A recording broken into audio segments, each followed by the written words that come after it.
Hello বন্ধুরা, আবার চলে এসেছি একটা নতুন ভিডিওর সাথে। আজকে শেয়ার করছি আপনাদের সাথে ম্যাঙ্গো ভাপা দইয়ের রেসিপি। আর রেসিপিটি কিন্তু সত্যিই খুব টেস্টি লাগে খেতে। তো চলো ভিডিওটা স্কিপ না করে পুরো ভিডিওটা দেখে নেওয়া যাক। তো দেখো, এই রেসিপিটা বানানোর জন্যই প্রথমেই আমি নিয়ে নিই যেখানে বেশ বড় বড় 3টে আম।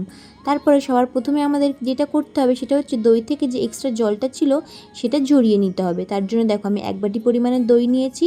এবারে দইটাকে একটা সাদা কাপড়ে ভালো করে ছাঁকনির সাহায্যে জলটা যাতে ঝরে যায় তার জন্য একটা বড় ভারী কাচের বাটি চাপিয়ে রেখে দিলাম। তারপর এখানটা আমরা আমগুলোকে কেটে নিচ্ছি। তো যতক্ষণে আমাদের দইয়ের জলটা ঝরছে ততক্ষণে আমরা আমটা কেটে আমের একটা সুন্দর ফাইন পেস্ট তৈরি করে নেব, বা গ্রাইন্ড করে একটা পিউরি বা পাল্পের মতো তৈরি করে নেব। তার জন্য দেখো প্রথমেই আমরা আমগুলোকে কেটে নিয়েছি। এবারে মিক্সি গ্রাইন্ডারে দিয়ে এটাকে ভালো করে গ্রাইন্ড করে একটা পিউরি তৈরি করে নিতে হবে। আর এখানটা কিন্তু আমি কোনো রকম এক্সট্রা চিনি দিইনি, যেহেতু আমগুলো খুবই মিষ্টি ছিল তাই আমার দিতে লাগেনি। আপনারা চাইলে অল্প করে দিয়ে নিতে পারেন। তো দেখো আমাদের একদম ফাইন একটা স্মুথ পেস্ট তৈরি হয়ে গিয়েছে ম্যাঙ্গোর। আর দইয়ের জলটাও ভালো মতো ঝরে গিয়েছে। দেখো দইটাও দেখিয়ে দিচ্ছে, একদম ভালো মতো জল ঝরে গেছে আর কতটা জল বেরিয়েছিল। তো জলটা ফেলে দিলাম আর এইদিকে দইটাও একটা বাটিতে নিয়ে নিয়েছি। এবারে যতটা পরিমাণে আমাদের দই আছে ঠিক ততটা পরিমাণেই আমের পেস্টটাও নিতে হবে। তো দেখো এখানটায় আমের পেস্টও সম পরিমাণে নিয়ে নিয়েছি। তারপরে এখানটায় 3 থেকে 4 চামচ মতো দিয়েছি কনডেন্সড মিল্ক আর একদম সামান্য পরিমাণে এলাচের গুঁড়ো।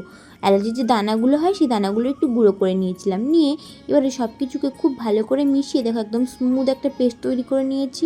কত সুন্দর সব কিছু মিশে গিয়ে একটা সুন্দর কালারও এসেছিলো। এখানটা কিন্তু কোনো রকম আমি ফুড কালার ইউজ করিনি, একদমই অর্গানিক কালার ছিল, এটা ম্যাঙ্গোর কালার। তো তারপরে একটা বাটিতে তেল গ্রিস করে নিয়ে দেখো যে দইটা ছিল সেটাও দিয়ে দিয়েছি। এবারে আমরা আগে থেকেই জলটা স্টিম হতে দিয়ে দিয়েছিলাম, তার মধ্যেই আমরা এই বাটিটা বসিয়ে দিলাম, দিয়ে ঢেকে দিয়েছি। দিয়ে এটাকে আমরা 10 থেকে 15 মিনিট ভালো করে স্টিম করে নেব। স্টিম করে বার করে আমি এটা ভালো করে ঠান্ডা করে নিয়েছিলাম, দেন ফ্রিজে রেখে দিয়েছিলাম ভালো মতো সেট হতে এবং ঠান্ডা হতে। তারপরে ফ্রিজ থেকে বার করে দেখো একদম ঠান্ডা ঠান্ডা বার করে নিয়েছি আর কত সুন্দর সেট হয়ে গেছে। এবারে এইভাবেই আপনারা খেতে পারবেন, কিন্তু আমি আরেকটু সুন্দর দেখার জন্যে এখানটায় কিছুটা আমের টুকরো, সামান্য একটু পিস্তা এবং গোলাপ ফুল দিয়ে ডেকোরেশন করেছিলাম। আপনারা এইভাবেও খেতে পারেন বা একটু ডেকোরেশন করে নিলেও বেশ সুন্দরই লাগে। দেখতে যতটা লোভনীয় লাগবে খেতেও কিন্তু ততটাই লোভনীয় হয়েছিল।